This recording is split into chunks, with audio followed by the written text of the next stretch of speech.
in Maharashtra state, the NCP's rebel wing encapsulates the state's fluid politics. In the coming days, political parties may turn to this tactic due to unsettled legal issues. Let's look in detail what exactly these unsettled legal issues are. We all know that NCP's rebel wing leader took oath on 2nd July 2023 as Deputy Chief Minister of Maharashtra. His third stint since November 2019 under a different Chief Minister, of course. Maharashtra's coalition politics have been exemplified by the trajectory that we have seen since the 2019 Assembly elections. As opposed to 2019, when the rebel leader of NCP took the oath alone, this time 8 other NCP MLAs also took the oath. There is no indication that the political rift in NCP will be resolved quickly this time. In 2019, the rebel leader resigned after 3 days, and this time approximately 35 NCP MLAs out of 54 elected to the party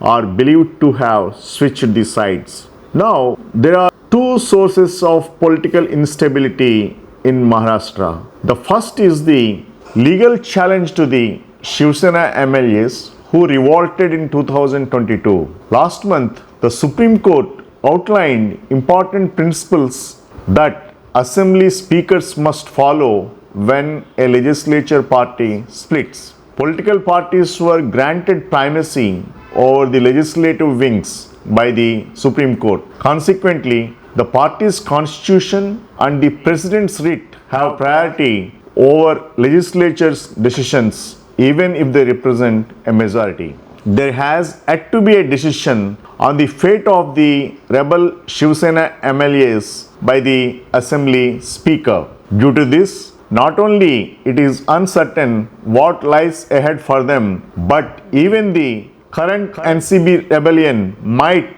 be challenged in court since the party's national president disapproves the rebellion apparently vocally so far.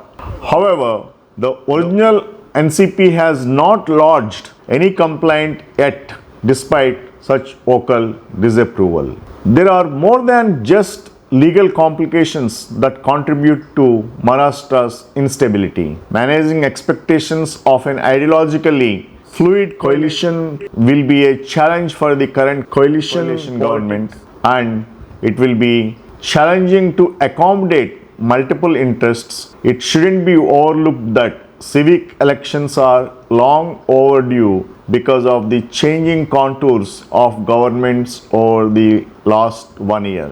Even though the Supreme Court laid out the principle that the Speaker must follow the original political party chief's writ on rebels, there were no specific timelines for such an exercise stipulated by Supreme Court. There was a reference, of course, for that to be resolved in a reasonable period of time. There is no specific period of time that constitutes reasonable time in Indian politics, as we all know. As a result, the government of these formations run through the day before elections while the stalemate continues. Considering the success of the rebellion, considering the seamless way the rebellion was allowed to continue for a long period without there being a time-bound action on the part of the Speaker, this model may be elicited by other states also in India,